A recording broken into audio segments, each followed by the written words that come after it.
Okay, good afternoon, ladies and gentlemen. And thank you very much for joining us for today's webinar. I'm Trevor Weltman, the Chief of Staff here at the Pacific Asia Travel Association, and I'm excited to again welcome you for another insightful and interesting webinar. Today's topic is keeping residents happy with tourism in the COVID-19 era. We had actually a very similar conversation a few months ago, myself and today's presenter on one of our previous webinars, which for me is some of the most exciting research coming out about travel today and how he and his organization are actually taking this information both through surveys, social listening, sentiment analysis, etc., and in many ways changing how we think about destination competitiveness and what it means to create unique traveler experiences. Before we jump into the content of today's webinar, I do want to highlight for you that if you have any questions for the Q&A at the end, to please ask those in the Q&A part of your Zoom. We're going to be actively monitoring those questions. And as I work through my previously prepared questions, we will be taking some of the live questions from the audience as well towards the end of the webinar. Furthermore, if you are looking for more resources related to the COVID crisis and what you can do for your destination or your business, to also please take a look at the PATA Crisis Resource Center at crc.pata.org. There, in addition to the report that Olivier will be talking about today, we do have more resources for the industry for helping manage and recover from this crisis. So without further ado, I'd like to hand it over to our presenter for the day, Olivier Henri Biaubon, who is the CEO and lead researcher for TCI Research, which is again a very unique consulting practice and data practice based out of Europe, but that services the private sector and the public sector around the world. Olivier, over to you for today's topic of keeping residents happy with tourism in the COVID-19 era. Thank you very much. Good morning, everyone. If you can allow me to share my screen, which is just about to happen now. You can share it now. Yeah. Absolutely. Okay, there you go. I will turn off my microphone and camera for now. All right. So thank you very much. It's another pleasure to meet you all, even virtually, to share more data, more insights. I think anyone needs more data and insights to try to navigate in this rough seas, and uncertainties is still growing all over the world about this situation. And having said that, it is very much obvious that probably most of your concerns and most of your priorities right now are probably not about looking at the residents, but looking at potential travelers and how to make visitors come back in your destinations, come back in your attractions, in your hotels. So it is obvious that the residents are maybe not top of your agenda. Having said that, the reason why we believe that keeping an eye on the residents is absolutely essential for the, let's say, mid to long term is because residents are really much more than just the faces of your destinations. They actually directly influence your brand reputation equity in the mid to long term for a very basic reason. The first is when we look at our data and what drives the visitor satisfaction and the visitor experience at destination level, the number one factor that drives that satisfaction is not particularly or not only the tourism product, but it's the hospitality of communities. You look at these graphs, which is showing the correlation analysis between individual criteria, satisfaction criteria, and total satisfaction. And you see that what really drives visitor experience is safety, is local people hospitality, for things you don't really need to pay for, but which is basically driving your satisfaction and the reputation of your place. And basically the visitor satisfaction still is today, during this crisis, as it used to be before, the number one reason why people choose a destination. They choose a destination tomorrow because they have good testimonials, good word of mouth spread from their peers, friends, and relatives. So visitor satisfaction drives destination choices, and residents' attitudes is the number one drivers of visitor satisfaction. So the more you invest on that, the more you protect your brand equity in the short term. Also, of course, the reason why it's so important to track resident sentiment is because residents are definitely part of your hospitality chain. We have from the survey 26% of residents in cities we have interviewed that regularly or occasionally host guests at home. And also obviously 12% of them say they have a job directly connected to tourism activities. So residence is influencing massively visitor experience. It is a key part of the hospitality chain, but also things we have been listening through social listening during the crisis is there has been a rise of tourism phobia through social conversations, especially in Asia Pacific. There are still millions of conversations about travel and tourism in Asia that are, spreading a bit of negative stories overall. And part of the negative stories we are listening and hearing every day is also about visitor-resident disrespect attitudes, or a bit of very negative actions about visitor discriminations. So the concept about relationship between visitors and residents is more important than never. So what we've done and in partnership with PATA is to understand and to put a bit of tangible and objective figures about what is the level and state of opinions of residents toward tourism. And we have done that using our standard global model, which is the Resident Sentiment Index, which in this particular case is a basic survey. And we've interviewed 1,000 of citizens equally spread in 6 iconic places and destinations throughout Asia Pacific. And we have compared the score with our global norms, which is including interviews in European cities, North American cities, so to be able to contrast a bit the analysis. So it's all based on a survey. This survey is comprising something like 30 different indicators. Some are standard, some are specific in relation to COVID-19 situation. And I'm going now to go through the main insights.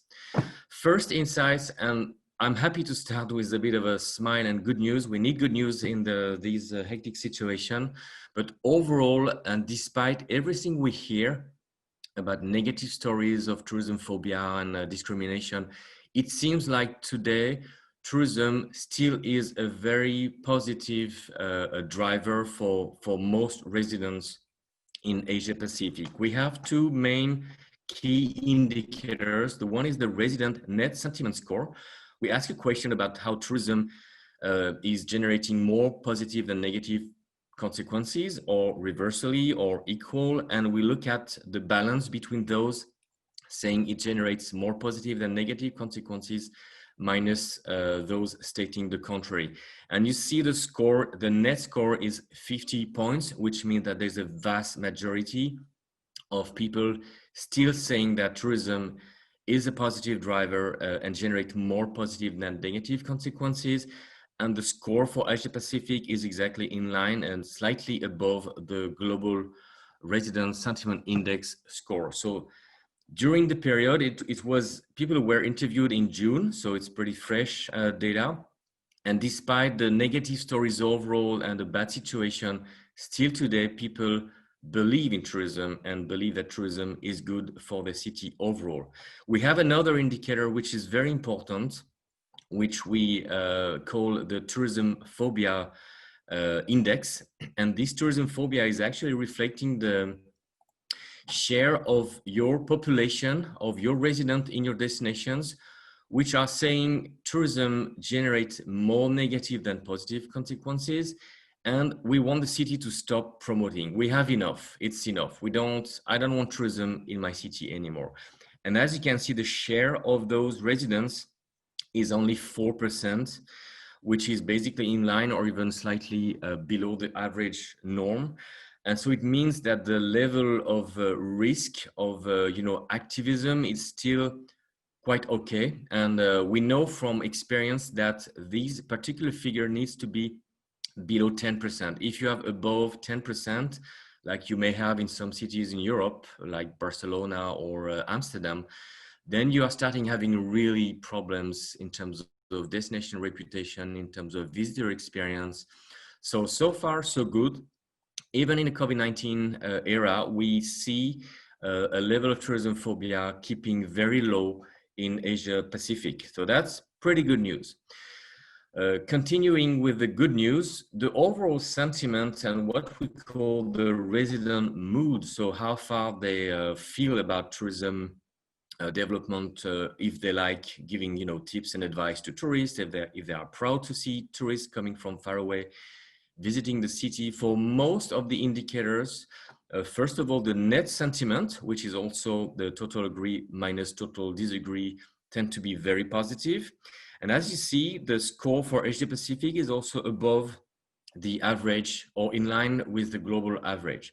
So what it means in practice, it means that people in your cities in Asia Pacific are still very proud to see visitors. They have nothing against tourism. They have nothing against tourists. They are happy to give tips and advice to tourists they can meet. They are also willing to participate, and this is extremely important. 47% of net score is a high score, so people are willing to take part in a tourism development in their city. And for many of them, there are a bit of discrepancies according to the city, but for many of them, they do feel well considered by tourism policymakers when in terms of looking at the impact on their daily life and so on. So the net sentiment and the resident sentiment mood is still positive, even in these difficult times. And one other interesting indicator is to understand that a large majority of residents today, and especially in Asia Pacific, say that their city they have now proper sanitary guidance to be able to welcome visitors back and again in good safety and sanitary conditions, which is again very important, because if they wouldn't believe that, they would probably start rejecting new tourism growth in the future.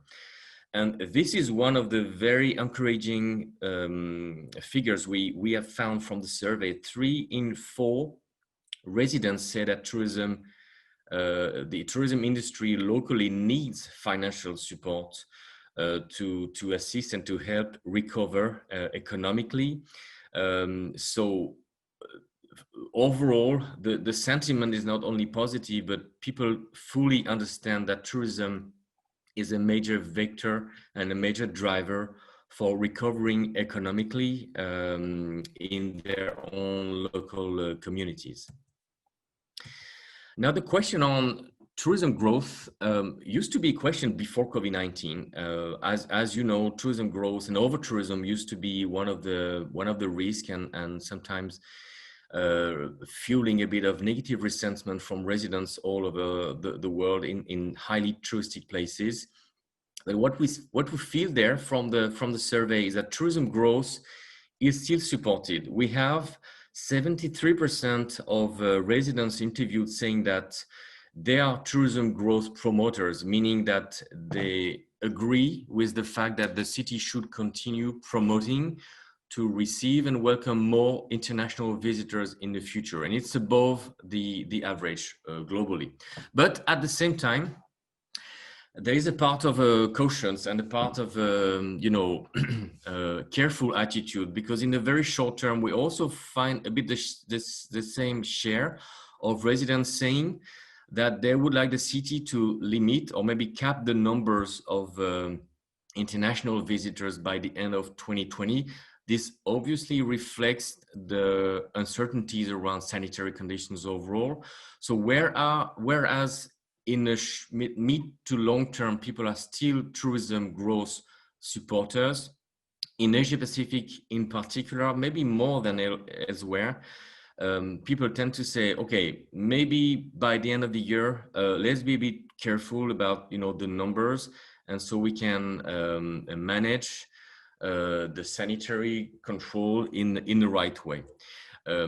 in terms of how they imagine and how they would like tourism to be to grow in the future, which are the segments they would like to see more or less in the future. Then again, I would say the first good news overall is that for most of the segments, being domestic visitors, international visitors, or the MICE visitors, or big events visitors, most of the population are still in favor to receive more of them, or at least as many as before in the future. But when you look at the difference between international visitors or big events international visitors compared to domestic visitors, then we feel this little share of negative resentment about international visitors. So it means that in the near future, growth still have place to develop in your cities in Asia Pacific, and without any problem from the resident point of view. But of course, there is a little risk of, let's say, not rejections, but at least a bit caution attitudes against international visitors compared to domestic visitors. So tourism growth is there, but there's a preference, so to speak, in terms of finding more growth from maybe domestic visitors in the short term. In terms of how people feel tourism is impacting their life, is impacting their city overall, there we have also very positive scores. We look at the net sentiment between people saying they agree minus people saying they disagree about how far tourism impact in positive or negative various aspects of the city. There, the ranking we have is somehow very similar to what we found and what we used to found even before the crisis developed. So people have absolutely no doubt that tourism is excellent and very positive for the local economy, for the infrastructure, for the development of the nice atmosphere in the city, for the cultural activities and leisure on offer. But what have been developed in citizens' minds, already existing before COVID-19, but probably enhanced during the crisis, is a very core focus on the environment, the cleanliness of public spaces, the protection of natural sites, protection of the environment, is something where people consider that tourism may have also a negative impact. And probably you've all been very much aware that during the crisis and still today, and especially during lockdown periods, there were massive conversations around the fact that places are beautiful again, pollution is declining when there is no tourism, when nature is back, and all this stuff about how beautiful and how the nature is beautiful when there is no tourism. So it means that during the period and during the lockdown, there has been a big resurgence of considerations about environment. And so sensitiveness of residents, such as sensitiveness of visitors about environmental protections, cleanliness, have been extremely enhanced, and is certainly today a major driver of sensitiveness for residents when you talk about tourism with them. We have a bit of similar findings when we ask people about when there's a problem, when there are problems about tourism in your city, which are the main problems you would mention. And then you see the ranking is again similar to what we used to have in the past, but we see a major concern again about traffic issues and pollution, but also problems of cleanliness and waste management, and also crowding. So the thing is, problems we used to have before the crisis still are the main problems people have in mind when they think about negativity of tourism in their own places. But the thing is, the definition and the concept have changed. Crowding today, for example, the level of tolerance about crowding is very much different compared to before, because before, maybe citizens in Bangkok were happy to see crowds of visitors in touristic places in certain districts, whereas maybe tomorrow, just saying 20 people, 20 visitors in one place have a different definition for them because of social distancing, because of, you know, interactions and possible risks of contamination. So if you look at the ranking, you have these clear concerns about environment, but you also understand that the resident sentiment have a completely new definition in terms of you know, what crowds and you know, traffic can influence their daily life in this new COVID-19 era. Now, one of the aspects we will always look at in our resident survey is segmenting and understanding who are promoters, who are detractors.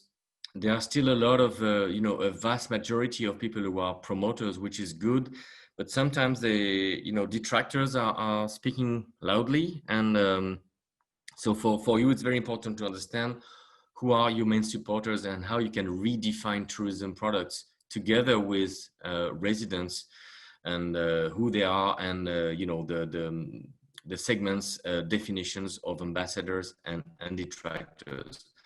When we look transversally in Asia Pacific, we have a bit of a different scores and different types of promoters and detractors. First of all, the promoters, and that's a very, very good news to me. Promoters of tourism among residents in Asia Pacific are to be found among young residents. 48% of tourism promoters in Asia Pacific cities are, you know, 35 years old or younger, which is extremely good because they are the future of tourism. They are the ones which are going to be creative in offering new kind of immersive experiences together with tourism professionals. So the fact to have young residents pushing tourism back is a great news. And in Europe, for example, in many cities, we have exactly the contrary. We have young millennials living in cities who are, you know, not so happy with tourism development. So that's a very good news. Of course, logically, most of the tourism promoters are those having somehow a job connected to tourism, either their own jobs or maybe the jobs of other people living together with them in the same household. And many of them, of course, can have regular hosting activities. So they have interest in tourism. So of course, they support tourism. Another aspect which I believe is interesting is 39% of them, so those tourism promoters, are living in highly touristic places. This is important because in the past, we've been looking at some, you know, over-tourism problems in cities, and most of the over-tourism problems sometimes come from people who are really fed up with the crowds and with the noise and with, you know, this living together with tourists, which used to be not so nice for them. So the fact that you still have supporters in touristic places means that the pressure for tourism tomorrow will not be a problem again, and people would be happy to see flows of visitors tomorrow, assuming, of course, everybody will respect the sanitary rules in place in the city. And which is also great, 75% of tourism promoters live in a city for years and years. So they are the, you know, the one knowing the best the cities, and as far as they are happy to share tips, to be part of the chain of hospitality, they will be able to make a visitor discover the best of their city, sometimes in remote places, being able to disperse tourism across geographically. And so they are the one who knows about the city. Looking at now, who are the 4 to 10% of rejectors? So people saying we have enough of tourism, stop tourism promotion. Half of them do not actually live in touristic places. And this is very important because many destinations are trying to mitigate tourism phobia by working in touristic places, but actually half of tourism phobiacs are not living in touristic places. So you need to interact with them and understand. And it means that you can have and fuel a negative sentiment about tourism, even if you don't really live together with tourists in your district. It somehow means that risk of tourism phobia is more something like a societal problem, or could be political problems, but at least it's important to also interact with people not living in your touristic places. Most of those rejectors and tourism phobias actually are relatively recently established in the city. So maybe they want, to have to enjoy more the city life without tourists because they are a bit new in the city. And 2/3 of them actually are in lower household occupation level. It means basically that if the city is promoting and spending a lot of money for tourists, whereas they don't really spend money maybe for giving jobs to the residents, there is a risk of negative resentment as well. So it's important to keep lower income on board, because they will be also maybe the one spreading negative reputation tomorrow. So I would like to leave you with a couple of takeaways. And I think overall, when we started that survey again and looking at the evolutions between post-COVID or today and pre-COVID, we kind of were a bit of pessimistic, because social listening tended to show that people don't want tourism anymore, and people are looking at tourists are potential risk of contamination, and all these very negative stories in the media. But it seems like looking at tangible figures of representative residents living in iconic destinations, then we still see a lot of positive sentiment.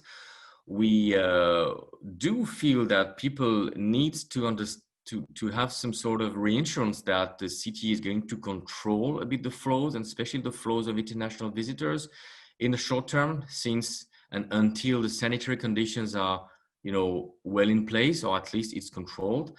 But yet the best way to keep them absolutely happy with tourism in the future means maybe 6, let's say, do's and don'ts. The first is, again, to make sure you engage with residents outside touristy places, because half of the tourism detractors live there, and you need to make sure that they are on board about tourism development. Then one way to make sure and to protect that the faces of your destinations will be still happy faces of your destinations, and communicating good image to potential visitors and good experience to visitors, is to communicate on you're welcome, visit, enjoy, and respect. This was already the case before, and especially in light of over-tourism. Today, over-tourism is not a problem, but now the problem is respecting the sanitary rules, so the attitude and communication about towards visitors is probably the best way also to spread a positive communication to visitors, to your communities, because what is good for visitors, the more visitors respect, the more communities will respect visitors, and the more you will create a positive halo and a positive reputation and experience for your destination. Of course, and again, it's not new, because it was already the case before COVID-19, but there's a very strong focus on sustainability, environment, and what we could call a healthy tourism at large. Any actions that will be done for visitors, for residents, will also impact visitors and residents equally, and managing the best relationship between residents and visitors during the visit.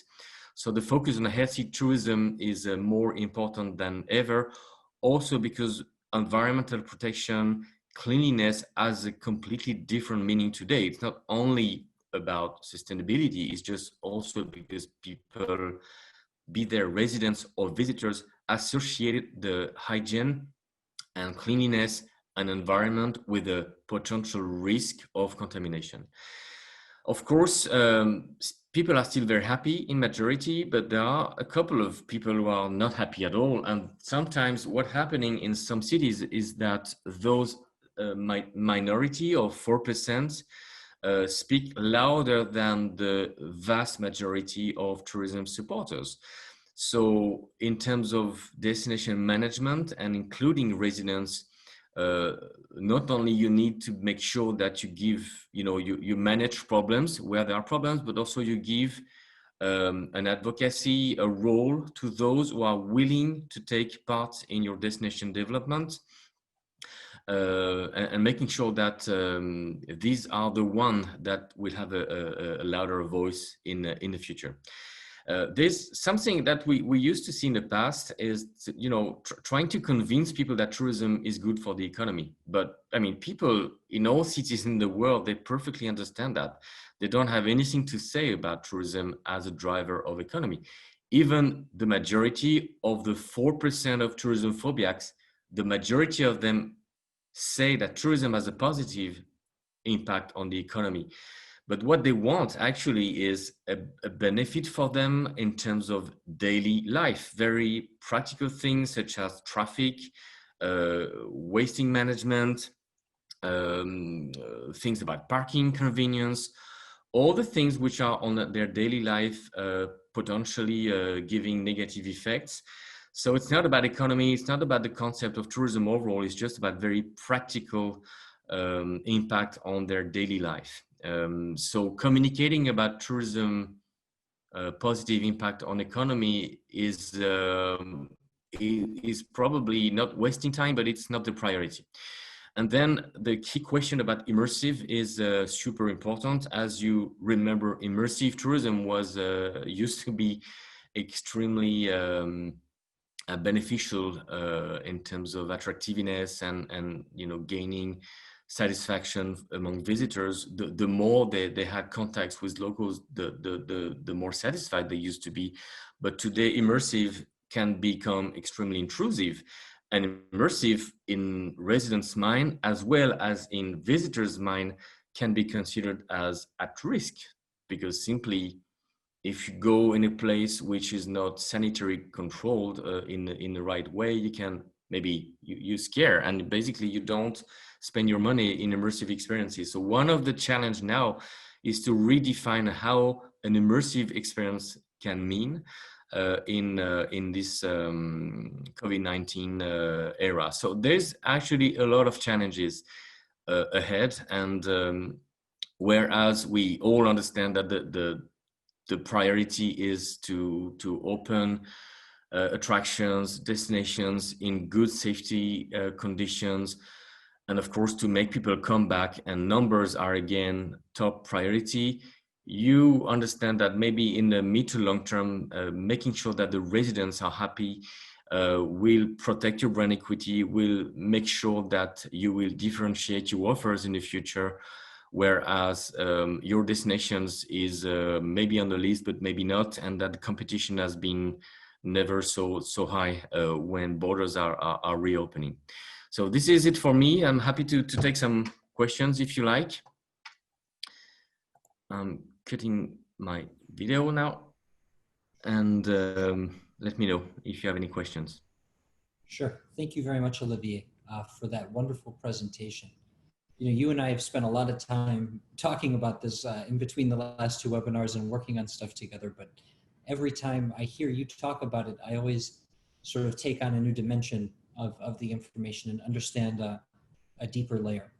For our participants, right now there's not currently any questions that I can see. So if you have any questions, please do chat them in and ask. In the meantime, Olivier, I did want to ask a few questions of my own. And in fact, I want to ask a more basic question than a couple that I had already spoken to you about. And the first question is, look, your first slide is sort of this idea that hospitality of communities and then friends and relatives experience are the real drivers of the experience for the traveler. When you first started putting these two correlations together, how was that? Was that like a game changer? Does this change how you advise destinations that you work with? How does this really change the approach to destination management and destination marketing, in your opinion? Well, it actually focuses again on the fact that destinations are the one who needs to manage the experience in really at large. So you can have the best hotels, you can have the best food, the best shopping activities, the best public transportations. If you're not safe, if you're not clean, if your residents are pushing back tourism, I mean, all the efforts you're doing to improve the quality of your products can be ruined in just a minute, because basically what really differentiate and what really influence storytelling is 50% based on non-strict tourism products. So in terms of organizations, in terms of DMOs organizations, adding the M to the DMMO and really becoming a management organizations and looking at each of these criteria and having a task force to say, okay, how can I improve the safety? I need a safety task force. Same, of course, for the sanitary guidance. Same for my residents, it's part of the product. I mean, the residents are part of the product. They are the faces of my destination. So I need to have a task force on that, and I need to monitor. I need to put some KPIs to track and making sure that what we create is in line with what our residents are looking for. So it's a clear shift towards destination marketing and management roles, because who else? I mean, if not DMOs, who is going to take care about that? You know, it's a question mark. And maybe you cannot influence some of the aspects because it's not the role of a DMO to put in place certifications for I don't know, safety or to clean the streets, but at least this is the role of DMOs to pass the message and to give the data. So somebody is changing that, and so we see here in Europe many DMOs who having you know, organizing workshops with residents, and anything they create in terms of new products, they test it to panels of residents before, and they try to find ambassadors and so on. So yes, the shift to management is obviously one of the key message from. It used to be the case before COVID-19, but now with COVID-19, the overall concept of safety is making such a difference. So you cannot market a product if you miss, which basically is influencing 50% of your product attractiveness. Sure. And I think also what you highlight, without saying it directly though, is the fact that some of this doesn't necessarily fall under what is traditionally defined as the DMMO or some of their responsibility. Certainly things like waste management, recycling, traffic are not fully under the report of the tourism agency. However, knowing that it's going to be driving their numbers, it creates a stronger case for that multi-ministerial or multi-government organization collaboration in order to bring about these kinds of changes. Would you say that that's accurate? Absolutely, 100%. Great. And we see that shift. Actually see that shift. Probably Europe is a bit leading the game in this case, whereas I imagine from our data that I would say probably North America is very much, you know, money oriented. So the DMMO is a bit late in this part of the world. In Asia Pacific, we see a lot of discrepancy. I would say there are, I think, many cities who are really taking that role now very seriously. Maybe some of the cities or some of the destinations who are still, you know, focusing on promoting, which is of course very, very important. I'm not saying promoting is not important, but when you know that, you know, the visitor experience is having 4 to 5 times more impact than advertising.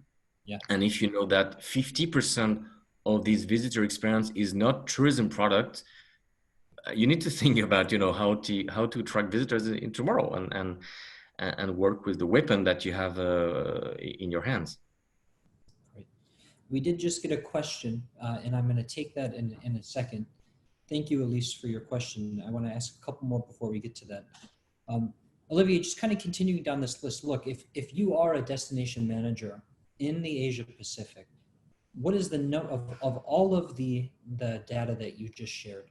What is the number one aspect of this resident sentiment that is the most encouraging for you as you consider your recovery from COVID-19?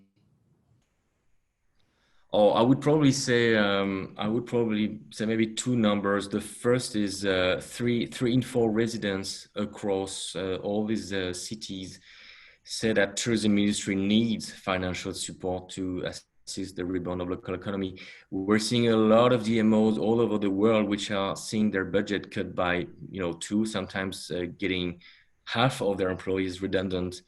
Because they don't have the money anymore, and so they I mean, for DMOs, I would say use that argument to say that it's very important to keep tourism activities very high, and to keep the budget because this is what residents want. Also, residents see in tourism a lot of jobs opportunities, and there's a big crisis going on, and so this is very encouraging. This number, as well as, let's say, a bit the same share of people, I think 7 out of 10, saying that they want their city, their destination, to continue promoting, to receive more visitors in the future.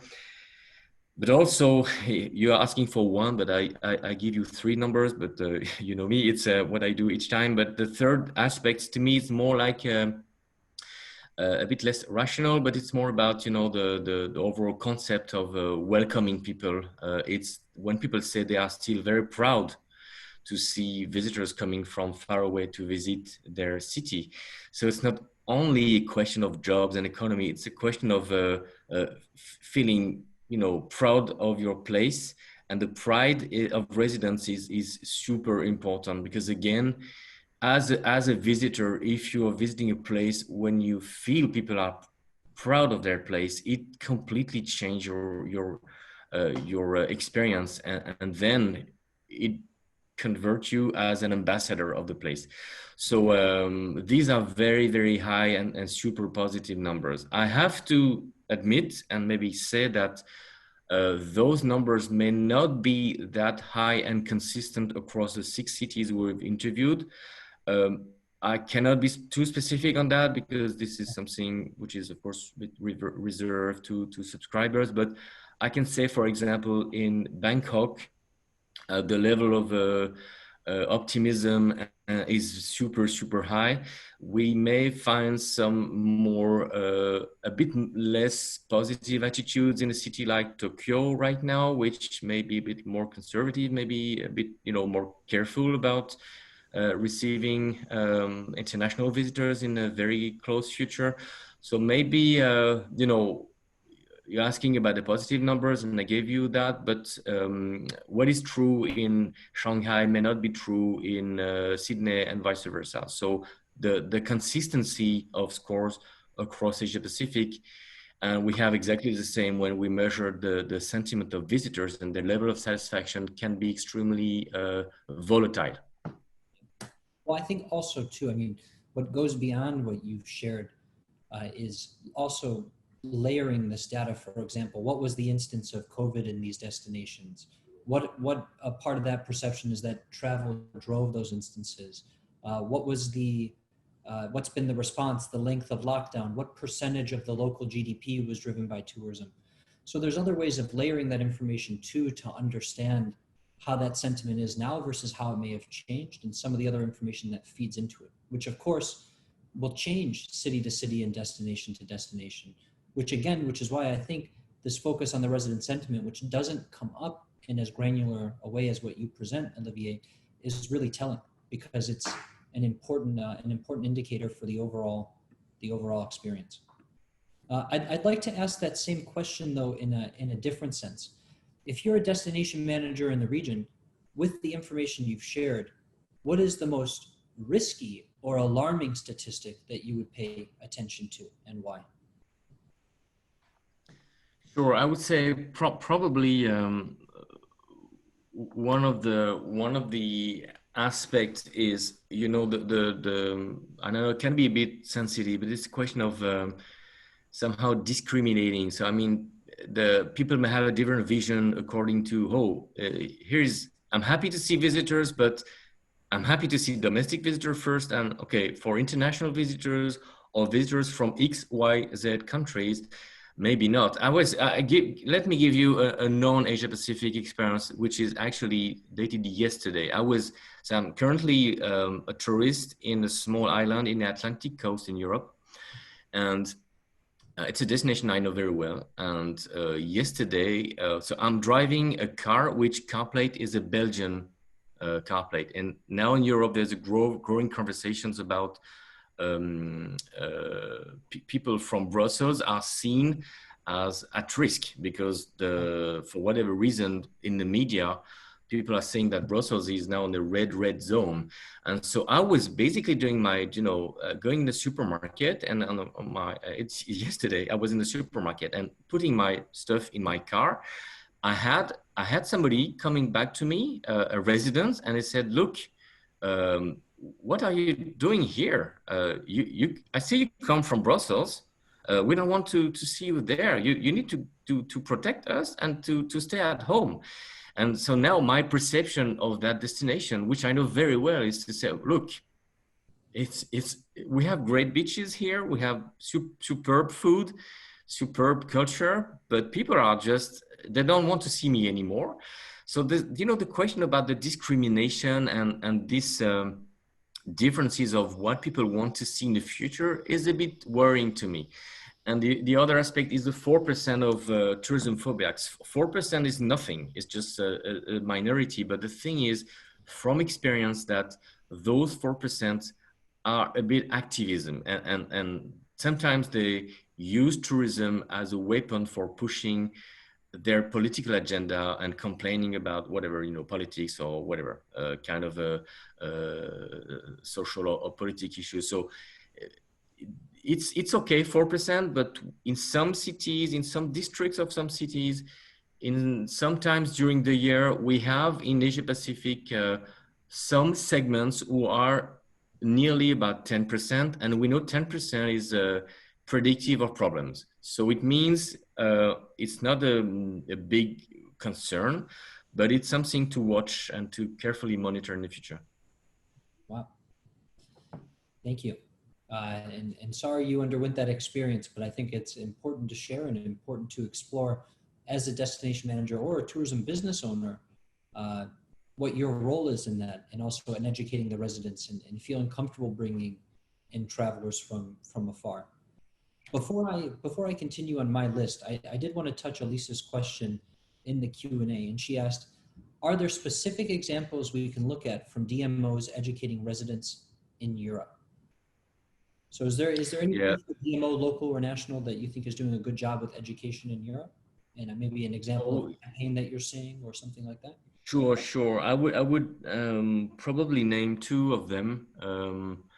One is Copenhagen. They have developed the concept of a local hood. So it means during your stay as a visitor, you are considered as a resident. And we welcome you as a resident, and you are a temporary resident. So the concept of local hood has been developed, and everything they do is really combining marketing and management with inclusion of residents. So they have developed, we have been, measuring the different, the resident perception, the visitor satisfaction perceptions. There are some publicly available data and reports on if you go on 10timescopenhagen.com, you will see resident surveys, visitor surveys, and so on, and a bit of the concept of local hood, which is very interesting. So to me, it's one of the best practice in Europe is from Copenhagen.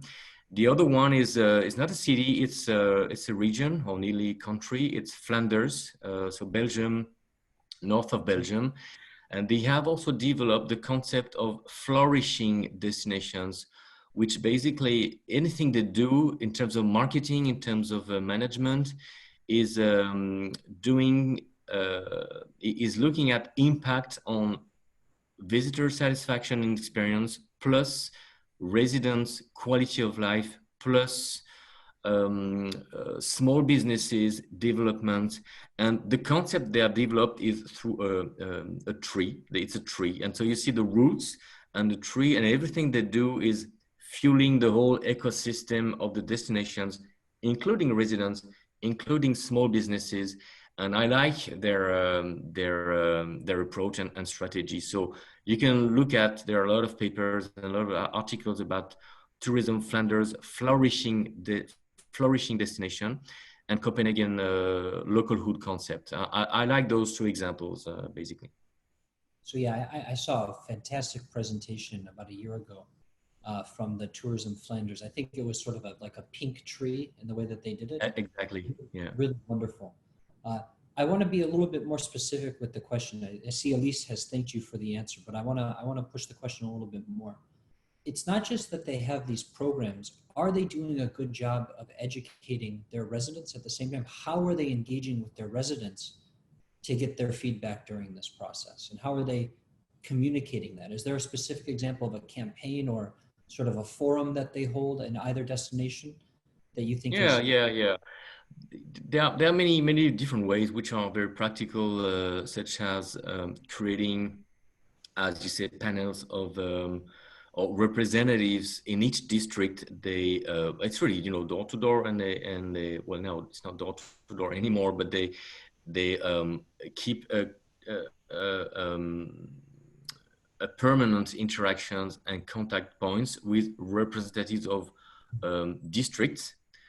Population, so they have one per district, and what they do is basically making some sort of a workshops with them. So it's not every week, right? You need to make a workshop just to first of all interview them. We've done that resident survey using the same model, and they have share the results with them and getting their feedback. And they say, okay, we have identifying these are the problems. So what do you believe we could do, and how do you want to be part of that? Also, it's sometimes very concrete. They do co-creative tourism product development. So, and this is something which basically is super important. But if tomorrow you want to create or adapt the culinary or food tours in your city, a food tour today doesn't have the same expectations or same definitions as the food tour before COVID-19, because food tour means a lot about, you know, hygiene and social distancing, and how you're going to manage that. And so what you do is basically looking at this panel and workshops to basically discuss and interact with people. The concept, honestly, of educating is, to my point of view, a bit at risk. You cannot really convince people if they're not convinced. You cannot just communicate and make, you know, big campaigns saying, hey, population, tourism is good for you. It's you know, it's a lot of money, and because people know tourism is good. What they need is basically identify the practical problems they may have on the daily basis that are generated by tourism. And so if you want to make some sort of public campaign, the best probably and the most efficient is not to do a campaign towards residents, but to do campaigns towards visitors, saying you are very welcome, please respect the rules, please respect social distancing, please wear your mask, please take the gel, and so on. Because the more you're asking your visitors to respect the rule, the more you give a side message to your residents saying, look, you see, we take care of you because we also ask visitors to take care about your city and the interaction with you. So the communication done for visitors are sometimes the best way to communicate to your residents indirectly. We had that even before COVID-19 in, I think it was in Amsterdam, they made a campaign to say visitors, look, instead of putting your rubbish, throwing them and not respecting the waste management, use our rubbish bin, and they did it in a very nice and very funny way. And we had a lot of resonance of that campaign towards listening to what residents were saying, because they saw the same sign on billboards, and so they say, oh, yes, the city is taking care of us because they are passing the right messages to the visitors. And so it can be sometimes a bit indirect, but big campaigns and education, it's what I feel is, anyway, today people needs jobs, and so probably the best way to interact is to offer the job that people are looking for. And it's certainly one of the best scenario to hire new people who didn't maybe work in the tourism industry, but they need a job, and maybe you can hire new people with a fresh new set of mind in relation to tourism. So the way to interact with residents is first of all to give jobs, and then you will have a lot of positivity in the destination reputation and destination development. Right. Really, really great answer. Look, Olivier, we have 2 minutes left. So before we close the webinar, I just want to say if you have any closing remarks or any final takeaways for those of us who joined us today. Oh, it's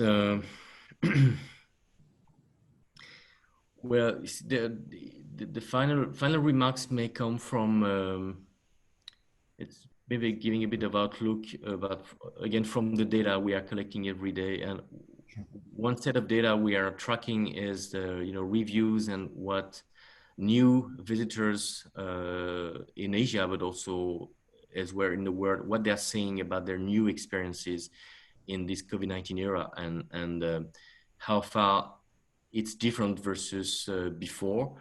And what we see and measure almost everywhere, be it at destination level, be it in airports, in attractions, in hotels, is there's a big challenge right now about being able to provide what people are dreaming for, their new experiences. They have spent their money in buying a new ticket, they are visiting, and what it seems to be right now is that the satisfaction level is really dropping. There are many reasons for that. One is it's not that easy to visit a destination with a mask, and it's not easy to respect the rules, and even with best good willingness, sometimes it creates tensions, and those tensions can be between visitors themselves, and it's very much the cases. There are sometimes fights between visitors because some of them say, oh, you don't respect the rule, and they have hard discussions and so on, but also between visitors and residents. So the whole relationship between the destination, the visitors, or the visitors and the residents is kind of enlarging the whole concept of what a destination ecosystem is.